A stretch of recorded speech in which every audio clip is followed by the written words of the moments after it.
तर मी आज तुम्हाला वेल्वेटचं आसन कसं बनवायचं हे दाखवणार आहे. तर नमस्कार मैत्रिणींनो, मी कृती तुमचं सगळ्यांचं स्वागत करते माझ्या छोट्याशा व्हिडिओमध्ये. तर आज आपण 18+18 इंच आसन बघणार आहे. लांबी पण 18 आहे आणि रुंदी पण 18 आहे. सेम या पद्धतीने लांबी व रुंदी टाकून असा चौकोन तयार करून घ्यायचा आहे. खूप सोपी पद्धत आहे आणि कट करून घ्यायचं आहे, जी आपण मार्किंग केलेली होती ती. आणि खाली वेल्वेटचा कपडा ठेवायचा आहे, त्यावरतून आसन ठेवायचं अस्तरचा कपडा ठेवून कट करून घेतलेलं आहे. आणि आता आपल्याला शिलाई मारून घ्यायची आहे. चारी पण कोपऱ्याला आपल्याला शिलाई मारून घ्यायची आहे. हा कपडा खूप असा सरकत असतो, तर थोडं सावकाशपणे शिलाई मारून घ्यायची आहे. खूप हा कपडा वेल्वेटचा असल्यामुळं खूप सरकतो हा कपडा, खूप गांजतो शिवायला पण. तर चारी पण साईडनं शिलाई मारून घ्यायची आहे. साधारण 1-1.5 इंच आपल्याला थोडी जागा ठेवायची आहे उलट-सुलट करण्यासाठी चौरंगला. इथं मी जागा सोडलेली आहे, तुम्ही बघू शकतात. या पद्धतीने उचलून घ्यायची आहे मशीन आणि थोडीशी उलट-सुलट करण्यासाठी जागा ठेवायची आहे. आणि सगळं राहिलेला शिल्लक कपडा कापून घ्यायचा आहे आणि छोटे-छोटे कटसुद्धा लावायचे आहे त्याच्यावरती, जेणेकरून आपली फिनिशिंग ही सुंदर प्रकारे, छान प्रकारे येईल. खरं मैत्रिणी, एवढंही सोपं नसतं. पूर्ण घर वगैरे सांभाळून शिवणकाम करणं आणि व्हिडिओ वगैरे बनवणं. तर मी हे सगळं करत आहे. जेव्हा मला टाईम भेटतो तेव्हा मी व्हिडिओ एडिटिंगचं काम करते. मला सहसा एवढी एडिटिंगसुद्धा जमत नाही. माझ्याकडं मोबाईल वगैरेसुद्धा एवढा छान नाही, त्यामुळे तुम्हाला थोडं पाहायला त्रास होत असेल. तर समजून घ्या मैत्रिणी थोडंसं. सुरुवात ही छोटीच असते आणि या पद्धतीने आपल्याला उलटून घ्यायचं आहे. खूप सोपी पद्धत आहे. या पद्धतीने उलटून घ्यायचं आहे.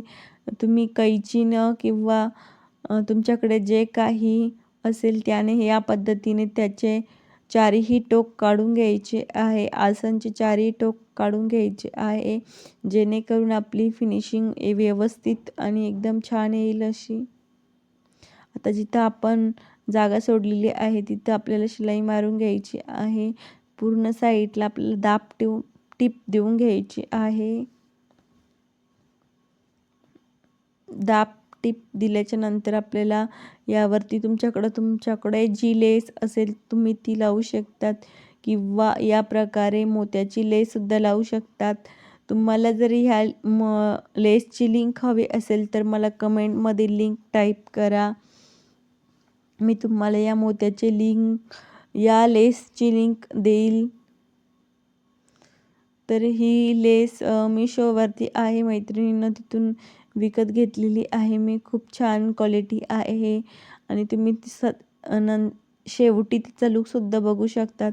या पद्धतीने आपल्याला लेस लावून घ्यायची आहे. लेस थोडी सावकाशपणे लावायची आहे, जेणेकरून लेसवरती जे डायमंड आहे ते डायमंड खराब होऊ नये आणि आपल्या बोटालाही सुई लागू नये. आणि जिथं आपल्याला चौरंगाचं आसनचं कोपरा करायचा आहे तिथं आपल्याला डायमंड काढून घ्यायचे आहे, नाहीतर सुई खुडू शकते किंवा आपल्या बोटावरही सुई येऊ शकते. तर या पद्धतीने मी हे डायमंड काढून ठेवलेले आहे एक साईडला. आणि त्या डायमंडचा कसा यूज करायचा ते सुद्धा सांगणार आहे मी, जेणेकरून तुमचे डायमंड वाया जाऊ नये. तर अशाच ट्रिक्स आणि टिप्स सांगणार आहे मैत्रिणी मी तुम्हाला. शिलाई काम तर सगळेच शिकवतात, पण ह्याच्या छोट्या छोट्या गोष्टी आहे ना, तर ह्यासुद्धा शिकणं खूप गरजेचं असतं, कारण की छोट्या सुरुवातीपासूनच ही मोठी सुरुवात होत असते हे मला माहिती आहे आणि मी ते करण्याचा प्रयत्न करत आहे. तुम्हाला सुद्धा सांगण्याचा प्रयत्न मी करत आहे.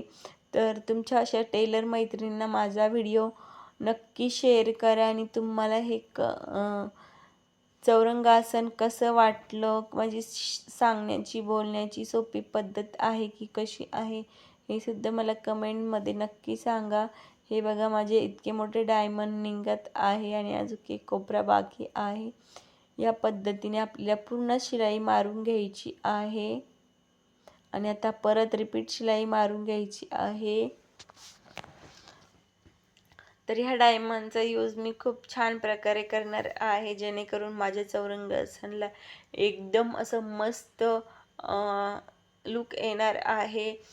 आणि तुम्हाला माझे व्हिडिओ थोडे जरी आवडत असतील ती मैत्रिणींनो, प्लीज सबस्क्राईब करा आणि तुमच्या सपोर्टची खूप गरज आहे. व्हिडिओ हा इथपर्यंत बघितल्याबद्दल मनपूर्वक धन्यवाद. आणि इथपर्यंत व्हिडिओ बघितलाच असेल तर एक लाईक करा आणि कमेंटमध्ये नक्की सांगा का मी हे आसन कसं बनवलेलं आहे, याची फिनिशिंग वगैरे कशी